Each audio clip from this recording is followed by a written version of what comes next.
বন্ধুরা দেখুন কত বড় ধানের শীষ দেখছেন। তো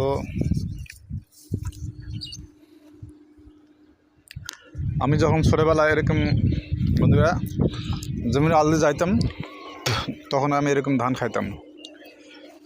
আমার মতো এরকম কে কে আপনারা ধান খাইতাম অবশ্যই কমেন্ট করে জানাবেন। যখন আমি এরকমভাবে যাইতাম তখন অবশ্যই পাকা ধানগুলো খাইতাম, বুঝছেন। তো খুব ভালো লাগতো। যারা যারা এরকম জমির আল দিয়ে যাইতে পাকা ধান খাইতেন অবশ্যই কমেন্ট বক্সে জানাবেন কেমন কেমন লাগে, বুঝছেন। তো আমার খুব ভালো লাগে বন্ধুরা। এইটা হচ্ছে জমির পাকা ধান, খুব মোটামুটি ধান ভালো হয়েছে।